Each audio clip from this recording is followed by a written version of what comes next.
Iran का बड़ा हमला, अमेरिकी युद्धपोत अब्राहम लिंकन पर दागी बैलिस्टिक मिसाइल। ईरानी हमलों में अमेरिका के 3 सैनिकों की मौत।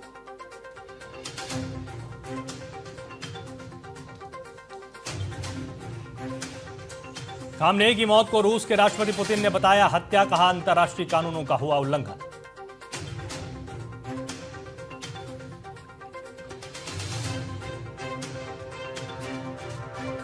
तमिलनाडु को पीएम मोदी ने दी करोड़ों की परियोजनाओं की सौगात, कहा रेल और सड़क मार्गों में हुआ ऐतिहासिक परिवर्तन।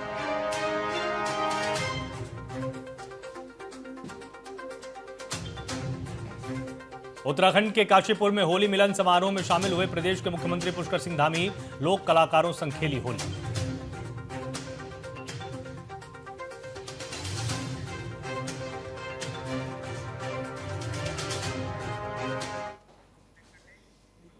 नमस्कार, आप देख रहे हैं टीएनपी न्यूज और मैं हूं आपके साथ आलोक शुक्ला।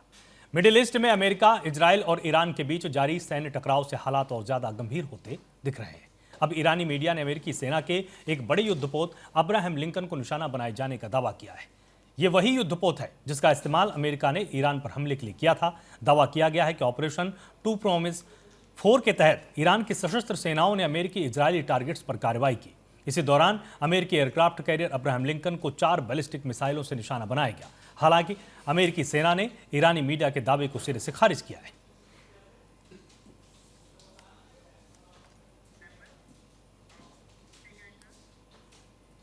ईरान के supreme leader Ayatollah Ali Khamenei की मौत की खबर के बाद मुस्लिम शिया समाज में आक्रोश फैल गया है।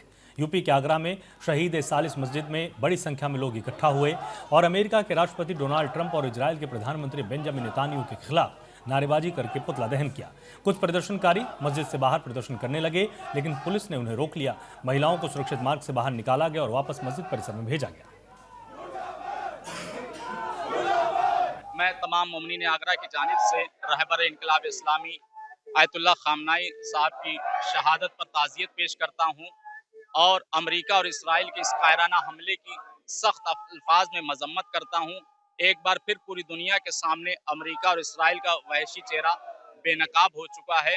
आप देखें कि एक तरफ ईरान है कि जिसने हमेशा मजलूमों की मदद की है, हमेशा जो है बेगुनाह बच्चों के खून बहाए जाने पर अपनी सदाए एहतजाज को बुलंद किया है, और एक तरफ अमेरिका और इसराइल है कि जिसका हाथ पहले ही से जो है मजलूमों के खून से रंगीन है। अली खामनेई साहब का शहादत पाई है उन्होंने, और अमेरिका ने, इजराइल ने वार्ता करने के बावजूद उनके ऊपर हमला किया। एक तरफ संधि की वार्ता चल रही थी, दूसरी तरफ उनके ऊपर वार किया गया, जिससे उनकी शहादत हुई है। उसका विरोध प्रदर्शन।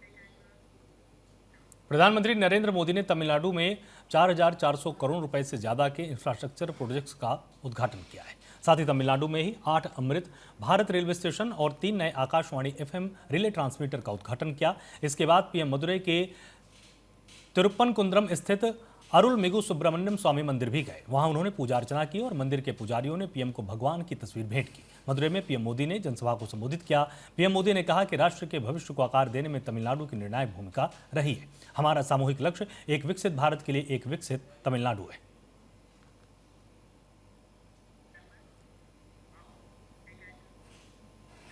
पंजाब की कानून व्यवस्था को लेकर हरियाणा के सीएम नायब सिंह सैनी ने कहा कि पंजाब में कानून व्यवस्था की स्थिति बहुत भयानक है। युवाओं में नशा बढ़ गया है, किसानों की भी स्थिति ठीक नहीं, लेकिन हमारी सरकार ने किसानों को मुआवजा देने का काम किया है। ये गल्लां कीतियां कि ਅਸੀਂ ਨਸ਼ੇ ਨੂੰ ਖਤਮ ਕਰਾਂਗੇ। ਅੱਜ ਪੰਜਾਬ ਦੇ ਵਿੱਚ ਲਾਅ ਆਰਡਰ ਦੀ ਸਥਿਤੀ ਵੀ ਖਰਾਬ ਹੈ। ਅੱਜ ਨਸ਼ਾ ਕਿੰਨਾ ਵੱਧ ਗਿਆ युवाओं ਦੇ ਵਿੱਚ, ਉਹ ਵੀ ਤੁਸੀਂ ਭਲੀ ਚੰਗੀ ਜਾਣਦੇ ਆ ਕਿ ਕਿੰਨਾ युवाओं ਦੇ ਵਿੱਚ ਨਸ਼ਾ बढ़िया है। और ਜਿਹੜਾ रोजगार देने की गल की किसी युवा ਨੂੰ ਇਹਨਾਂ ਨੇ रोजगार भी देने का काम किया है। अभी किसानां ते एक प्राकृतिक आपदा आई है। प्राकृतिक आपदा ਦੇ ਵਿੱਚ भी किसानां ਨੂੰ जो लाभ देना सरकार ने चाहिए। ब्रज में होली का उत्सव अपने चरम पर है, लेकिन गोकुल की छड़ी वाली होली इसकी अनोखी पहचान है। मान्यता है कि श्री कृष्ण का बचपन यही बीता, इसलिए यहाँ बाल स्वरूप की विशेष पूजा होती है। नंद भवन से बाल गोपाल की सजी पालकी के साथ भव्य शोभा यात्रा निकाली जाती है, जो मुरलीधर घाट तक पहुँचती है। राधे राधे के जय घोष और ढोल नगाड़ों के बीच हुरियाने छड़ी से होली खेली जाती है। फूलों की वर्षा, रंगों की बौछार और भक्ति का उल्लास इस परंपरा को अलौकिक बना देता है। दाऊजी महाराज की जय, गिरिराज महाराज की जय। आपका हमारे हिंदुस्तान में ब्रज होली का एक अलग तरह का महत्व है। हमारे ब्रज में चाहे वो वृंदावन हो, चाहे गोवर्धन हो, चाहे ब्रज के राजा दाऊजी महाराज का 5 तारीख को होरंगा होगा।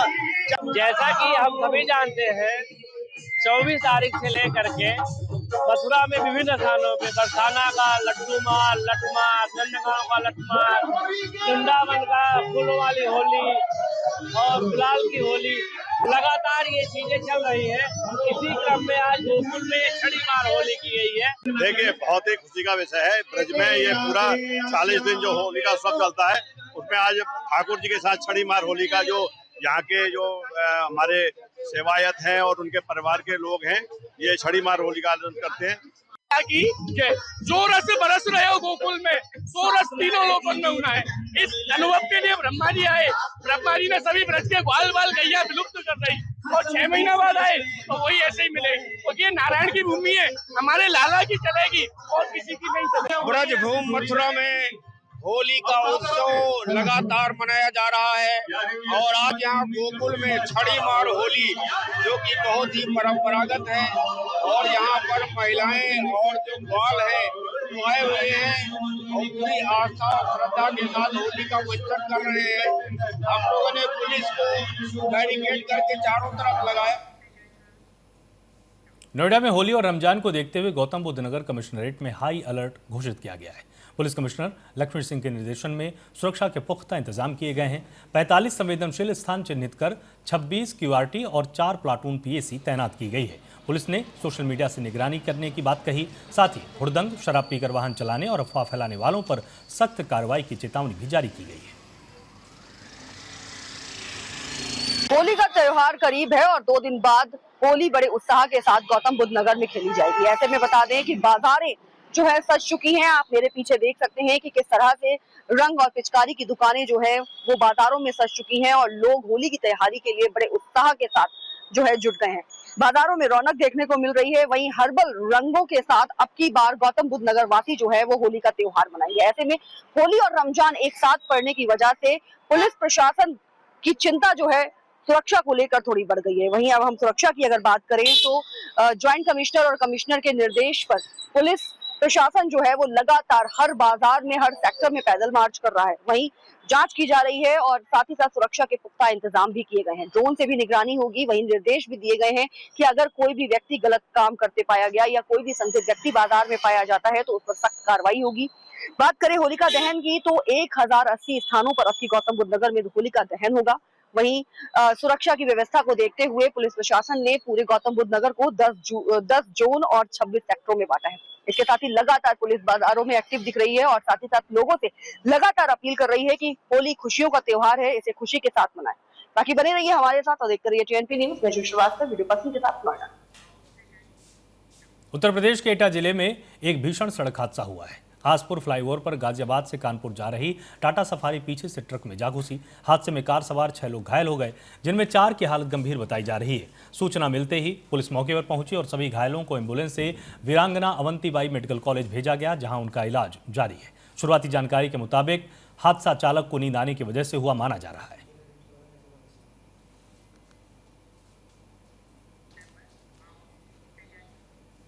उत्तर प्रदेश के अमेठी जिले में शराब के नशे में 2 पक्षों के बीच जमकर मारपीट का एक मामला सामने आया। संग्रामपुर थाना क्षेत्र में राजापुर कोहरा गांव में हुए विवाद के दौरान लाठी डंडे चले, जिसमें एक महिला समेत 4 लोग गंभीर रूप से घायल हो गए। सभी घायलों को इलाज के लिए अस्पताल ले जाया गया, जहां डॉक्टरों ने एक व्यक्ति की हालत नाजुक देखते हुए हायर सेंटर रेफर कर दिया। फिलहाल किसी भी पक्ष की ओर से थाने में तहरीर नहीं दी गई है। फिलहाल मामले पर पुलिस नजर बनाए हुए।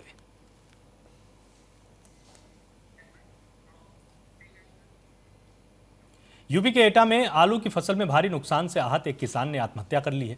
घटना के बाद परिवार में कोहराम मच गया और जानकारी के अनुसार आर्थिक चिंता और मानसिक तनाव के चलते किसान सोपवीर काफी समय से परेशान था। उन्होंने अंदर कमरे में जाकर घर में रखे असलाह से अपनी कनपटी पर गोली मार ली। फिलहाल पुलिस ने शव को कब्जे में लेकर पोस्टमार्टम के लिए भेजा है। तबरोरा का सुखवीर सिंह था, उम्र लगभग 30 वर्ष। इसके भाई और चाचा बता रहे हैं। उनका कहना है कि आलू इसने बोया था, उसमें काफ़ी नुकसान हो गया, जिस कारण ये कई दिन से शराब पी रहा था और उसी कारण से आज इसने गोली मार के आत्महत्या कर ली है। CSC पे बॉडी आई है, पंचायतनामा कार्रवाई हो रही है। बाकी घटनास्थल पे जांच करके और विधिक कार्रवाई अमल में लाई जाए। यूपी के बहराइच के हरदी थाना क्षेत्र में महिला पर जंगली जानवर ने अचानक हमला कर दिया। इससे महिला लहूलुहान हो गई। जबकि महिला देर रात तक घर न लौटी तो परिजनों ने तलाश की तो महिला खेत में गंभीर हालत में पाई गई। आनन फानन में महिला को अस्पताल में भर्ती कराया गया। घटना को लेकर इलाके में खौफ बढ़ गया है। ग्रामीणों ने सुरक्षा को लेकर प्रशासन से गुहार लगाई है।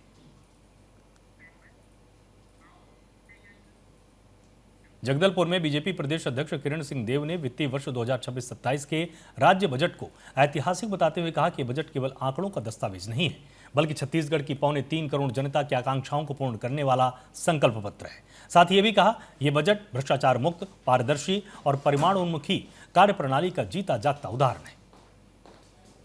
मुख्यमंत्री जी की भी कल्पना, उनका संकल्प, ये हमारा छत्तीसगढ़ और ये विकास को तेज गति से प्राप्त, यह भी 2047 तक विकसित छत्तीसगढ़ बने, इस दृष्टि से प्रस्तुत किया गया यह बजट। छत्तीसगढ़ के पूना मार्गेम पुनर्वास से पुनर्जीवन कार्यक्रम के तहत 15 सशस्त्र माओवादियों ने हथियारों के साथ आत्मसमर्पण कर मुख्य धारा में वापसी की है। प्रतिबंधित भारतीय कम्युनिस्ट पार्टी के पश्चिमी सब जोन से जुड़े इन कैडरों पर कुल 73 लाख रुपए का इनाम घोषित था। आत्मसमर्पण के दौरान AK-47 समेत 14 अत्याधुनिक हथियार जमा किए गए। इस समर्पण के साथ ओडिशा स्टेट कमेटी का पश्चिमी सब जोन पूरी तरह से समाप्त हो गया है।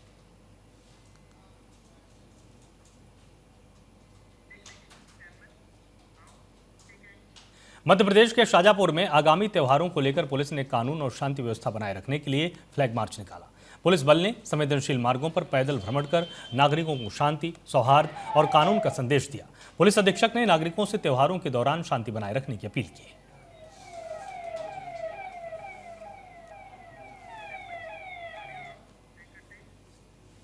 आशा नगर के पुराना इंदौर भोपाल रोड पर शासकीय दुग्ध डेयरी के सामने एक अज्ञात वाहन और मोटरसाइकिल की भीषण टक्कर हो गई। हादसे में 2 लोग गंभीर रूप से घायल हो गए। उन्हें तुरंत 108 एम्बुलेंस से सिविल अस्पताल लाया गया, लेकिन चिकित्सकों ने एक को मृत घोषित कर दिया।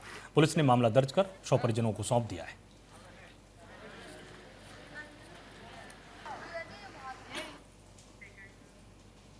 मध्य प्रदेश के धामनोद शहर में एक दर्दनाक सड़क हादसा सामने आया। मुंबई आगरा राष्ट्रीय राजमार्ग पर तेज रफ्तार ट्रक ने एक युवती को अपनी चपेट में ले लिया। हादसे में गंभीर रूप से घायल बालिका को स्थानीय लोगों ने सामुदायिक स्वास्थ्य केंद्र में भर्ती कराया। पुलिस ने हादसे की जांच शुरू कर दी है और ट्रक चालक की तलाश की जा रही है। ये उल्टी साइड से ट्रक वाले आए दिन, यानी उल्टी साइड से ट्रक वाले आ रहे, तो उसमें क्या है, आने में समझ नहीं पड़ती। जैसे रोड क्रॉस कर रहे थे, उल्टी साइड से निकल के आ रहे थे सर, तो लड़की को टक्कर मार दी, मेरे अंकल की, यानी अंकल की बेटी। हाँ। को क्या नाम है इनका? अंशिका नाम की बच्ची को अभी एक्सीडेंट के बाद यहाँ CSC धामनोद अस्पताल लाया गया है, जिसको अभी हमने देखकर उसका प्राथमिक उपचार कर दिया है और आगे के लिए रेफर करने की सलाह दे दी परिजनों को। बिहार के दरभंगा जिले के झगरुआ गांव में 65 साल के बुजुर्ग अब्दुल की लोहे की रॉड से हमला करके हत्या कर दी गई। घटना ईंट चोरी को लेकर हुए विवाद के बाद हुई। इसमें गाली गलौज और आपत्ति जताने पर आरोपियों ने हमला कर दिया। घटना के बाद गांव में तनाव का माहौल बना हुआ है। सूचना पर पहुंची पुलिस ने मामले की जांच की और 5 लोगों पर मामला दर्ज कर 3 आरोपियों को गिरफ्तार किया है। प्रशासन के अनुसार फिलहाल स्थिति नियंत्रण में है। जमालपुर थाना अंतर्गत झगड़ुआ गांव है, जहां अब्दुल सलाम नाम के लगभग 65 वर्षीय व्यक्ति हैं, उनकी हत्या की गई है। 2 पक्षों के बीच विवाद में जो लोग इस घटना में शामिल रहे, उसमें से 3 लोगों को गिरफ्तार किया गया है पुलिस के द्वारा, और 2 लोग जो बाकी हैं उनकी गिरफ्तारी के लिए हम लोग टीम बनाकर छापेमारी कर रहे हैं। बिहार के वैशाली जिले में अवैध हथियारों के खिलाफ पुलिस और STF ने बड़ी कार्रवाई की है। हसनपुर और सुल्तानपुर क्षेत्रों में अलग अलग छापेमारी में 2 अपराधियों को गिरफ्तार किया गया। हसनपुर में रवि कुमार के घर से 1 पिस्टल और 7 जिंदा कारतूस बरामद हुए, जबकि सुल्तानपुर में शाहबाज खान के घर से 1 पिस्टल और 2 मैगजीन में 10 गोलियां मिली। प्रभारी SDPO संजीव कुमार ने बताया कि अन्य नामजद आरोपियों की गिरफ्तारी के लिए छापेमारी जारी है। बरामद हथियार जब्त कर कानूनी कार्रवाई शुरू की गई। पुलिस अवैध हथियार कारोबार पर पूरी निगरानी बनाए हुए है।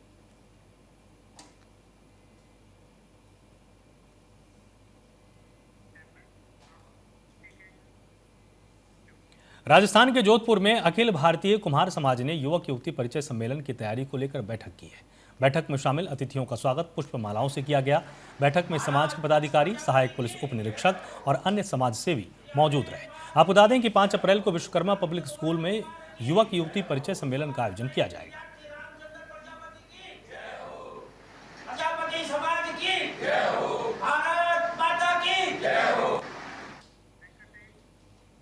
राजस्थान के राजगढ़ पुलिस थाना क्षेत्र में एक विवाहिता की दहेज के लिए हत्या का एक मामला दर्ज किया गया है।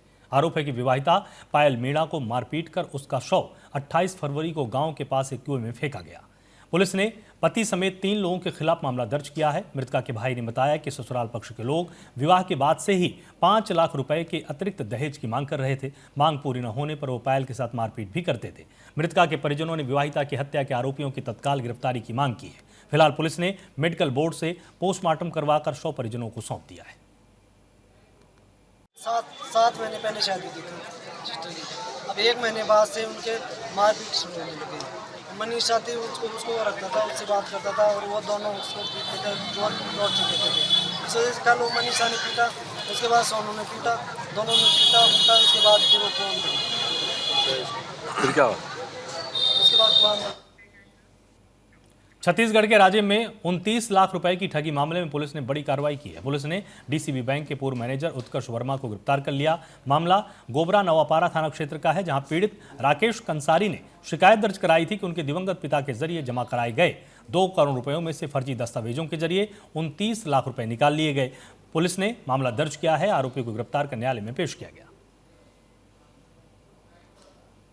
ये देखिए, इसमें राकेश कंसारी करके प्रार्थी है, उनके द्वारा थाने में एक लिखित आवेदन पत्र दिया गया था, जिस पर से हमने एक एफआईआर दर्ज किया है। अपराध क्रमांक है 66/2026, जिसमें हम लोगों ने बीएनएस की धारा 316(5), 318(4), 338, 336(3), 340(2), 61(2), 35 इन धाराओं के तहत मामला पंजीबद्ध किया है। मामले के जो आरोपी है उत्कर्ष वर्मा, वो डीसीबी बैंक का मैनेजर रहा है। ये राकेश कंसारी के पिताजी जो है अपनी पैतृक संपत्ति बेच करके अपने और अपने बच्चों के नाम पर डीसीबी बैंक में पूरे में खाता खुलवाए थे, बचत खाता, और बाद में इनको ये बता करके कि आप कुछ पॉलिसी ले लीजिए जिससे आपका जो है पैसे का ग्रोथ ज़्यादा होगा, ज़्यादा प्रॉफिट होगा करके। तो आदित्य बिरला इंश्योरेंस में उन्होंने 5 पॉलिसी लेकर के सभी में 2-2 किस्तें जमा किए थे। जब उसकी मैच्योरिटी डेट आई और इनके बच्चे जो है जब गए, ये प्रार्थी राकेश कंसारी जब वहाँ गए बैंक में, तो उनको ये बताया गया कि आपको जो है पैसा बाद में मिलेगा करके। फिर और अच्छे से इनके द्वारा जानकारी ली गई तो पता चला कि उस समय जो मैनेजर थे उत्कर्ष वर्मा, उसके द्वारा अपने अन्य साथियों के साथ मिली भगत करके इनके द्वारा जो पैसा जमा किया गया था उसमें से 29 लाख रुपए को अमानत में खयानत कर लिया गया है। ये देखिए, इसमें राकेश कंसारी करके प्रार्थी है। बैंक में क्या अपने पिताजी बैंक में पैसा जमा किया था, तो हमारा वश का खेत बेच के बैंक में जमा किया था, तो इन लोग क्या धोखाधड़ी करके ना पैसा निकाल गए। कौन सा बैंक? सर मेरे साथ डीसीबी बैंक है। जो पापा का जो जमीन बेच के पूरा 2 करोड़ का पैसा डाला गया था, तो उसमें फ्रॉड का मामला है।